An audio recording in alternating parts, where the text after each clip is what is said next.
Wait! Saan hotel ba okay magstay sa Hong Kong? In this video, ipapakita namin sa inyo ang lahat ng mga hotels na na-try namin sa huling mga trips namin sa Hong Kong. So, dyan ka lang!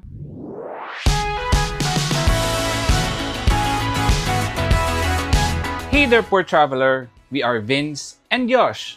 But wait!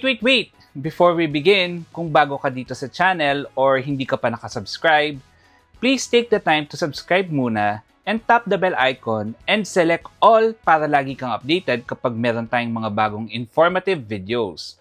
Kung sa Facebook ka naman nanonood, don't forget to like and follow this page na rin. Isa sa mga pinaka-challenging na part ng pagpaplano ng trip ay ang pagpili ng hotel, lalo na sa mga cities na sobrang dami ng pagpipilian tulad ng Hong Kong. Sa isang previous video natin, in-explain ni Yosh ang bawat isang district and sinabi niya kung saan area ka dapat magstay depende sa itinerary mo. This time naman, dadalhin ko kayo sa mga specific na hotels na binook namin. And sasabihin ko rin kung magkano ang ginastos namin and kung worth it ba siya. Sinadya namin na malawak ang range ng presyo ng mga to para may mapakita kami sa inyo na pang budget traveler and pang nakaluwag-luwag. To get it out of the way, let's start with the most expensive kaagad hanggang sa pinakamura.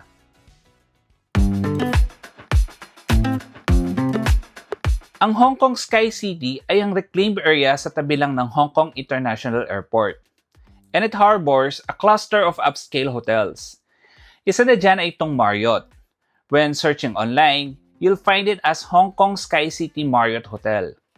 Nagstay kami dito kasama ang family ni Yosh. Family trip nila yon actually. And dumangkas lang ako. Marami kaming kasamang seniors na may mga problema na sa tuhod. Sa trip na to, we booked 2 hotels. Isa sa Mong Kok na i-reveal ko mamaya and the other one ay itong Marriott. Sa first day ng itinerary namin, ang pupuntahan namin ay Disneyland and Ngong Ping Cable Car. So it made so much sense na dito kami magstay muna kasi sobrang lapit lang. Siguro may nagtataka sa inyo, bakit kayo nag-check-in sa Marriott? Hindi ba sobrang mahal dyan? And ang sagot dyan ay yes and no. Yes, kasi ang room dito cost around 8,735 pesos. Mahal, di ba? Pero bawat room dito kasi can accommodate up to 4 persons, which is great for families and groups. So pumapatak na 2,183 pesos per pax lang to. At the time, when we were looking for decent hotels sa city center, ang mga nakikita namin ay 5,000 to 8,000 pesos na per night, pero maximum of 2 pax lang per room. That's 2,500 pesos to 4,000 pesos per person. So lumalabas na same or mas mura pa nga kung Marriott kami magstay. In the end, mas nakatipid pa kami dito considering na malaki ang room. Yes, by Hong Kong standards, considered malaki na to. Kasi sa city center like Tsim Sha Tsui, Mong Kok, or Central, Diyos ko, sobrang cramped ng mga kwarto talaga. Makikita nyo rin ang mga yan mamaya. And syempre, dahil Marriott, well-appointed ang mga rooms. May 2 double beds, so good for 4 talaga. May sofa rin and malaking working desk. Marami ring saksakan na furnished with universal adapters. Kasi iba ang standard ng saksakan dito sa Hong Kong ha. May spacious closet din and bathroom na super linis. Another reason bakit okay dito is, bukod sa malapit lang sa Disneyland and Ngong Ping, may free shuttle bus din sila to and from the airport and MTR Tung Chung Station. This is great kasi this means you also have easy access sa city center if you choose to go there. By the way, yung 8,735 pesos na presyo na sinabi ko kanina ay wala pang kasamang breakfast. Kami, we included buffet breakfast for 2 lang. So naging almost 10,000 pesos ang total or 2,500 pesos per person. Mas mura pa rin siya sa mga smaller rooms sa same level ng mga hotel sa city center. Ang di ko lang masyadong bet dito sa Sky City, wala masyadong murang makakainan. So kami, ang ginagawa namin, sa Citygate outlets kami kumakain or bumibili ng rice meals sa 7-Eleven near Tung Chung Station. Tipid pa. When booking this hotel with Klook, may choice kayo kung may buffet breakfast na kasama or hindi. And most hotels dito sa list, ay available din sa Klook. And you can get up to 280 pesos discount if you use our promo code ThePoorTraveler. Actually, pwede nyo nang i-redeem ang promo code na yan ngayon pa lang kahit wala pa talaga kayong planong mag-book. Pwede kasi siyang ma-save sa account nyo and gamitin nyo na lang later para rin hindi nyo na makalimutan. Ilalagay din namin ang links sa lahat ng hotels na nasa video na to sa description and pinned comment para mas madali nyong mahanap. Kung sa links namin kayo magbubook, it's like saying to Klook na kami yung nag-refer sa inyo and it helps us fund our next videos. So please support us by booking using our Klook links para mas marami kaming magawang mga useful videos. Ang kagandahan naman din sa Klook, walang hidden charges. Kung ano yung nakadisplay na amount, yun na yung total and kasama na doon yung taxes and other fees. Quick geography review muna tayo. This is the map of Hong Kong. Ito ang city center kung nasaan ang Tsim Sha Tsui and Central. Ito naman ang Sky City and ang Tung Chung. Bakit ito ideal kung Disneyland and Ngongping ang star ng itinerary mo? Kasi ang Hong Kong Disneyland ay nandito. While ito naman ang Ngongping Cable Car Station. The Big Buddha is here, and kung may balak ka ring mag-day trip sa Macau, the Bridgeport kung saan ka sasakay ng bus ay right here. Diba? Super lapit lang and convenient ng Sky City and Tung Chung. Pero focus tayo this time sa Tung Chung. Actually, nung una, napilitan lang kami na dito magstay sa area na to. That time kasi, last minute na kami nag-book and peak season. So wala na kaming mahanap na murang hotel sa city center. Kahit yung mga rooms sa Chongqing and Mirador Mansions, almost fully booked na. And yung mga natitira na lang ay lagpas 6,500 pesos per night na ang presyo. So we were kind of forced na dito sa Tung Chung. And noon namin na-realize na sobrang ideal pala nitong area. We paid almost 7,000 pesos per night sa room or 3,500 pesos per person lang. Again, last minute peak weekend kami nag-book kaya mahal. Pero kung agahan mo and off-peak naman, you can book for only 4,900 pesos or around 2,450 pesos per person. Hindi na masama.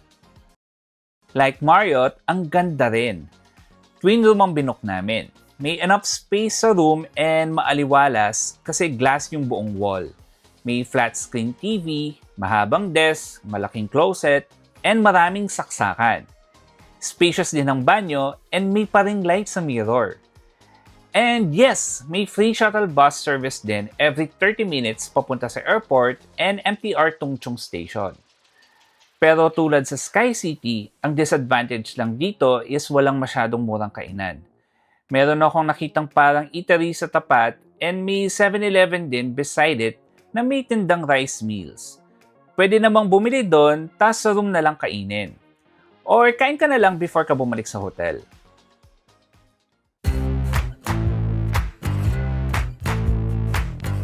Kung babalik ako ng Hong Kong ngayon, dito ako magstay sa iClub Hotel Xiongwan. Bakit? Una, dahil it's located sa Xiongwan, ang katabing neighborhood ng Central, which means malapit ito sa napakaraming attractions and napapalibutan din to ng masasarap na relatively affordable na kainan. Some of which have Michelin recognition. Pangalawa, very accessible to. Malapit lang sa MTR Xiongwan Station which can connect you to other parts of the city. And from the airport, may direct bus, ang bus A11. From bus stop, konting lakad lang, andito ka na sa hotel. Pangatlo, hindi man kalakihan ng room, hindi ko masyadong ramdam kasi maliwanag and maaliwalas. Glass din kasi ang wall so nakakapasok ang daylight. Clever din ang pagkaka-layout ng kwarto. May malaking closet kung saan pwede mong i-store ang luggage mo. May working desk din na maraming universal na electric sockets. And ang banyo, squeaky clean. Gawa sa glass ang walls pero frosted. And pang-apat, hindi to ganun kamahal. Pwede mo tong makuha for as low as 3,490 pesos per night. Good for 2 to, so that's 1,745 pesos per person. Considering lahat ng perks nito, great deal talaga. Kung peak season ng trip mo like yung sa amin, pwedeng umakyat sa 5,500 pesos per night or 2,750 pesos per pax. May petty annoyance lang ako dito sa room nila. Yung door ng toilet and bath, may gap siya. So, hindi completely sealed yung bathroom. If may kasama ka sa room, they'll know kung anong business mo sa loob kung gising sila as you are making a transaction.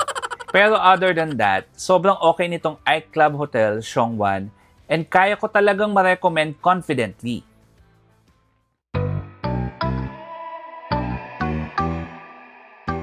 Dahil na rin sa magandang experience ko sa iClub Siongwan, nung next time na bumalik ako sa Hong Kong, iClub ulit ang tinry ko. Pero this time, yung Mongkok branch naman nila para lang marami tayong masubukan and ma-feature dito sa video. Okay tong Mongkok kung mas bet mong sa Kowloon side magstay and mahilig kang mag-shopping. Ang dami kasing mga retail shops dito sa Mongkok and marami ring night markets. So talagang mapapalaban ka dito. Kung feeling mo madodominate ng shopping ang time mo sa HK, dito ka magstay. O diba? Nag-rhyme pa? Just like the Siongwan branch, very clean, bright, and maaliwalas ang vibe dito sa iClub Mongkok. Mas maliit lang talaga ang room, pero ganun talaga siguro dito sa Kowloon. Pero all the amenities na nasabi ko kanina sa Siongwan, meron din dito. Cleverly designed din with a desk na maraming saksakan and ang linis ng banyo. Yun nga lang, same din na may gap yung door ng CR talaga. Siguro aesthetically, mas open yung feeling and it takes less space than a concrete wall. Anyway, ang lawak and high ceiling ang lobby nitong iClub Mongkok. Nakakasyala. Hindi mo iisipin pwede kang mag-score ng room dito for only 3,720 pesos or 1,860 pesos lang per person kung off-season. Kung peak season naman, pwedeng umabot ng 6,000 pesos per night to or 3,000 pesos per pax.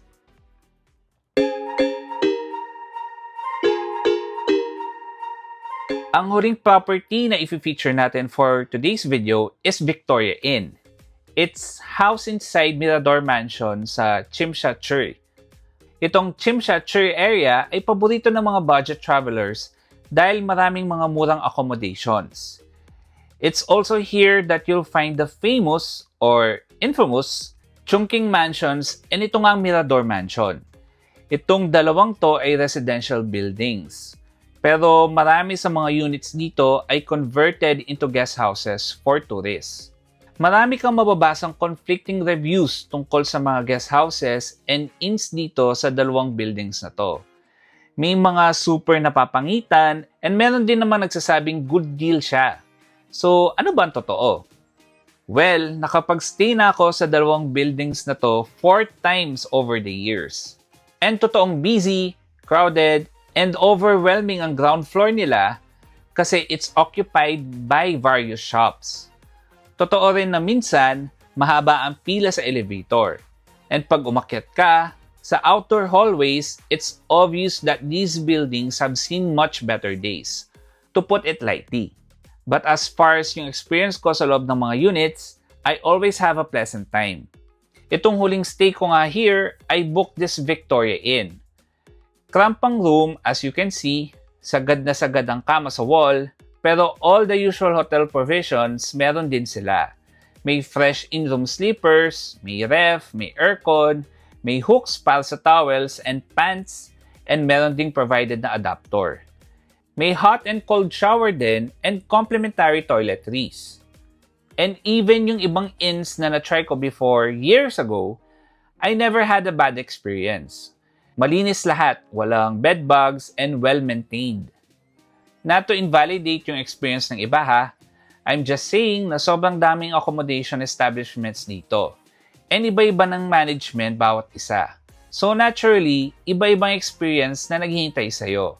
Depende sa kung anong property ang ibubuk mo. And dahil guest houses ang mga to, madalas ay hindi 24 hours ang check-in time. So need talagang i-coordinate ng maayos. As for me, itong Victoria Inn, okay naman siya.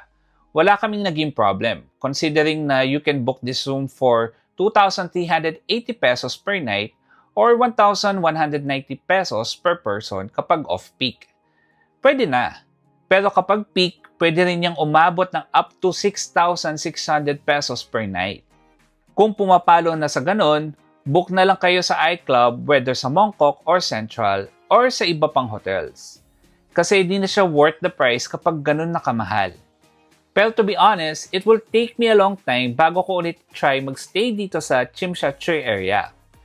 Was my stay here sa Chongqing or Mirador Mansion pleasant? Yes. Is it budget friendly? Yes. Will I stay at either of these buildings again? Probably not. Feeling ko, ito na yung last stay ko dito. Not because I had a bad experience, kasi hindi naman. But because I just really feel like there are much better neighborhoods than this. And yes, marami namang ibang hotel buildings dito sa TST na hindi naman ganong kalaki ang difference sa presyo. If sa city center ko gusto, I'd probably choose Central or Xiongwan or even Mongkok. Marami pa akong ibang na-try na hotels and inns dito sa Hong Kong. And yung iba sa kanila mas mura pa. May isa pa akong na-try dito sa Tsimsha-Tsui and sa Causeway Bay din. Kaya lang, nag-rebrand na sila. It's likely na nagbago na yung itsura ng rooms. So wala na rin point na i-feature sila dito. But these 5 yung mga na-try ko within the past 8 months. By the way, none of these stays were sponsored. We paid for all these bookings in full. Pero if interested kayo dito, you can get up to 5% off if you book with Klook and enter our promo code ThePoorTraveler. Actually, kahit hindi pa kayo magbubook, pwede nyo nang i-redeem yung promo code ngayon pa lang. Tapos, i-apply nyo lang pag may trip na kayo. We also added the links to all these hotels sa description and pinned comment. Kayo ba? Ano ang mga hotels na na-try nyo na sa Hong Kong? Share nyo rin yung mga experience nyo sa comment section below. Speaking of comments, here are worthy comments of the week. Our first comment is from @GibraltarChan9750. Posted under our Where to Stay in Hong Kong video. Sabi niya, as a Hong Kong local who lives overseas most months, I find your video quite well presented. Great introductory video for first-time travelers staying less than 7 days. How about book 2 days in Mongkok and 2 days at Tung Chung? Now that will be a great plan too, right? That's an excellent plan. Actually, yun ang ginawa namin nung last trip namin with family. We spent a couple of nights sa Sky City Tung Chung area nung Disneyland Gongping days and then moved to the city center after. Nung nasa city center na yung most attractions namin. And we loved it. Another worthy comment is from David Howden 17. Sabi niya, I enjoy Mongkok the most, but Sayang Pun and Wan Chai is cool too. We've never tried these 2 areas before, but I've always wanted to. We'll do it on our next Hong Kong trip. Please keep the comments coming. You can also message and follow us on Instagram, X, formerly Twitter, and TikTok. Just search @ThePoorTraveler single L. If mas bet nyo namang makinig ng kwentuhan namin about our trips, follow The Poor Traveler on Spotify and Apple Podcasts. That's all for now. Remember, plan smart, travel safe, and make every trip worth it!